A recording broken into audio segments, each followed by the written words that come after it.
I'm presenting you how to assemble the hydrostatic pressure, 4-channel hydrostatic pressure test unit and the big size hot water bath. This is big size hot water bath with a pneumatic door. At first, you need to connect the hydraulic lines. On the back side of the hot water bath, we have 4 input channel, and here we have the main water input. This is the 6mm compressed air connection for the door. You know, this is the pneumatic door hot bath, and this is the thermocouple connection that we will have a cable that will come from the hydro unit. You see in the back side of the hydro unit, this is thermocouple connection. You know, the bath has the separate temperature, digital temperature controller and a separate display. Also for monitoring purposes, in the software of the hydrostatic unit, you will need to monitor the temperature of the water inside the bath, and this is the connection for the thermocouple. And then this connector will be going to the thermocouple connection in the back side of the hot water bath. And here you will connect the 6mm hose, compressed air hose. 6 bar is enough for this unit. The cable, the cable will come to you like this, and you know, this is a 3-phase. The hot water bath needs a 3-phase electricity connection, and you have the 3-phase blue, red, black, and a null connection is the standard yellow line. And you know, it's a heating element, and you don't need to care the direction of the 3-phase lines. And the power, the total power of the line, you see here. The hot bath using 2 heating elements, each is 6 kilowatt in power, and the total power of the heating unit is 12 kilowatt for this size of bath.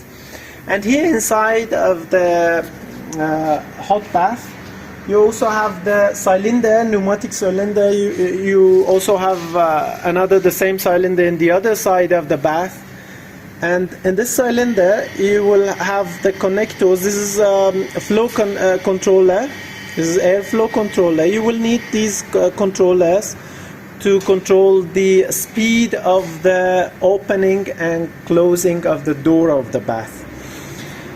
Here we have a connection for this line is output line from the bath, and we will connect this output water line of the bath to the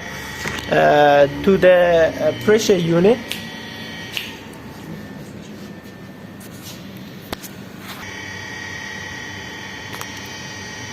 And this is the output line of the hot water bath. This is water output from the bath will be going to the input of the pressure unit here.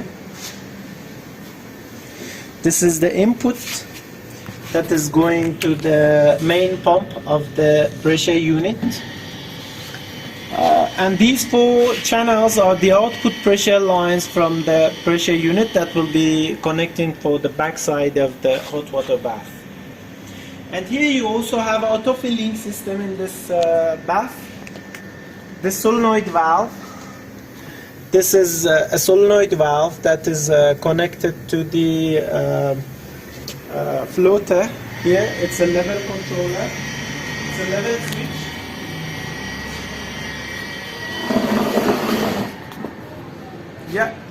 Here you have a level switch. It's a floater. It's a stainless steel floater. When the level of the water inside the bath is going down, it will open the input of the water to fill the water inside the bath and controls the level of the water inside the bath. And when you connect the main electricity of the hot water bath,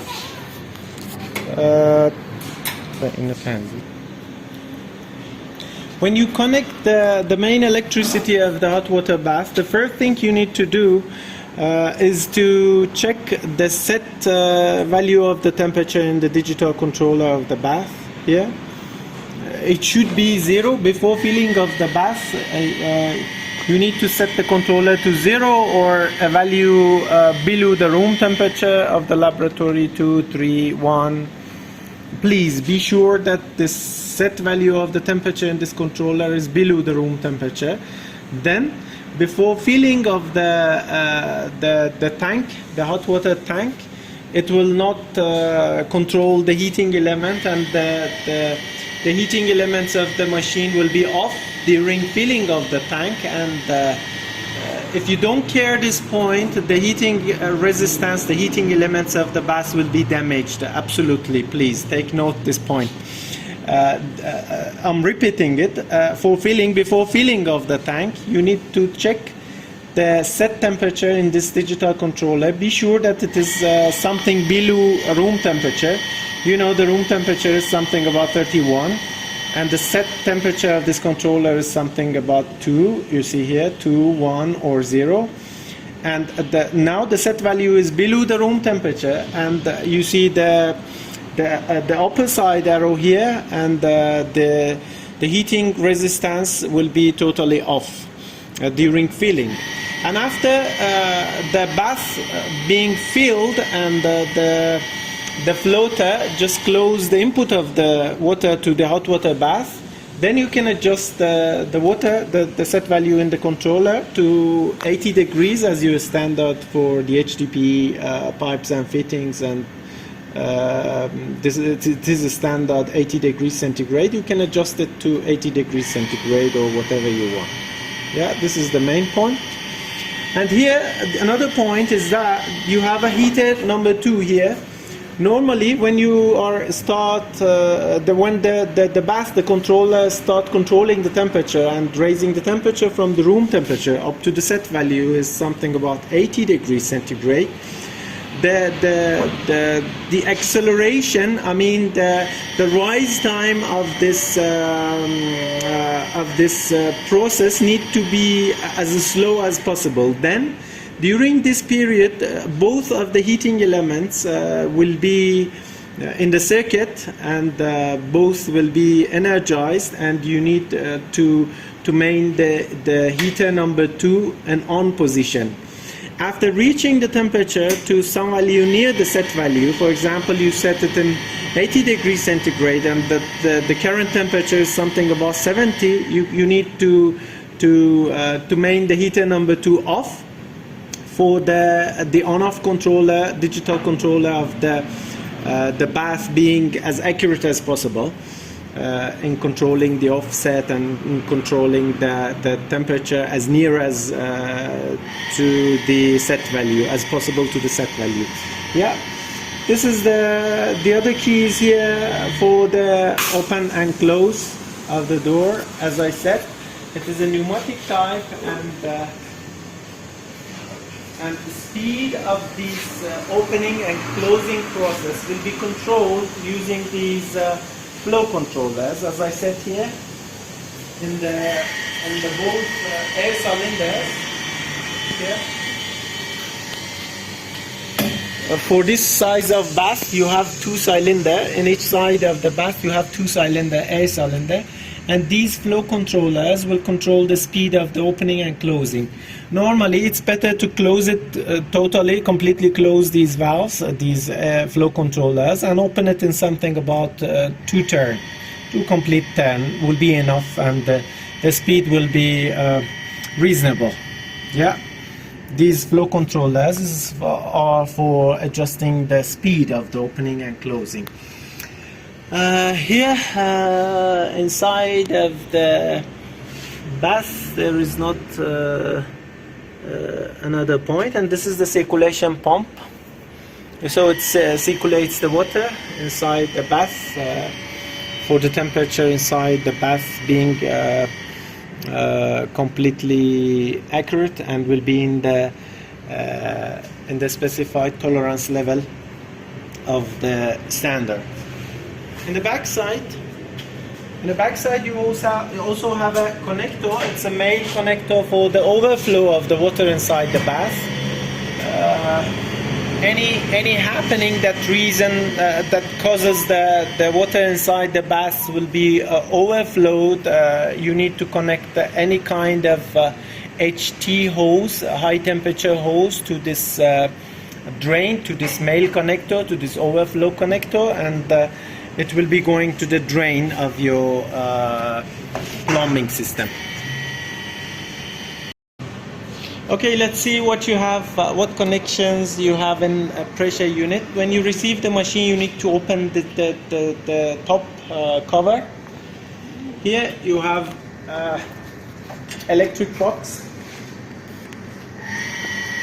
This is the electric box of the pressure unit, and here you have a converter, RS485 converter, that controls the whole process using a computer software in Windows. It's a Windows-based software.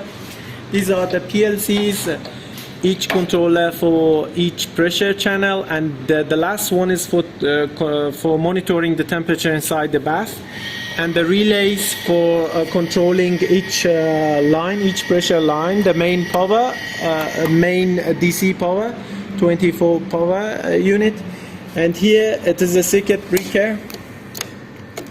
You see, it's a circuit breaker and relays for the controlling of the main motor and pump. And here you have a converter. You need to open as I said, open the top cover. And the back side of the unit, you have a cable. It's a data cable. It has a green connector. It will be connected to this converter as I'm showing. And this USB cable will be going to the USB 3 connection of the PC. Please take note to connect it to USB 3 connection of the PC. And this is the flash disk. It's not only a flash disk, it's a hardware key. You need to connect it to the PC during the running of the software, unless it will show you a message of hardware lock. And this is the data connection. And here you have a main power connection. As I said, it is 3-phase. And here you have a standard 3-phase cable. Red, blue, black is 3 phase lines, and this is the standard null line. You know, in this pump, the main pump of the unit is piston pump, and the direction of the rotation of the pump is not, the electromotor is not important. Then not important to care about the direction of the connection of the 3 phases of the line. Yeah, this is the main connector. And these are, and this one is thermocouple. As I said, it will be going to the thermocouple connection of the back side of the hot water bath. Yeah, that's all. These are the electric connection, data connection, and the temperature connection of the unit. And in the back side, you have the hydraulic lines that will be going to the bath, and the main line, the main water line of the unit. Here, this is the male connection of the pump of the unit, and it will be coming from the back side of the hot water. You see here. Yeah. And this is the main water inlet of the pressure unit. This is the water output that is coming from the bath, and it will be going to the input of the pump of the pressure unit. 4 pressure lines and the main water input. Yeah, that's all. These are the hydraulic connections, electric connections, data connections, and thermocouple connections. For the filling of the line, just tighten the input hose, connect the main electric line of the bath, set the set value of the controller of the bath to a value below room temperature, something about 0, and be sure that during filling of the tank, the heating elements of the unit is off, because you set the setting value of the controller to below room temperature, and the heating elements will be off during filling. And when the bath is filled, the input line, the inlet, water inlet line of the bath will be closed automatically using the floater that I showed to you in the last video. Thank you, that's all.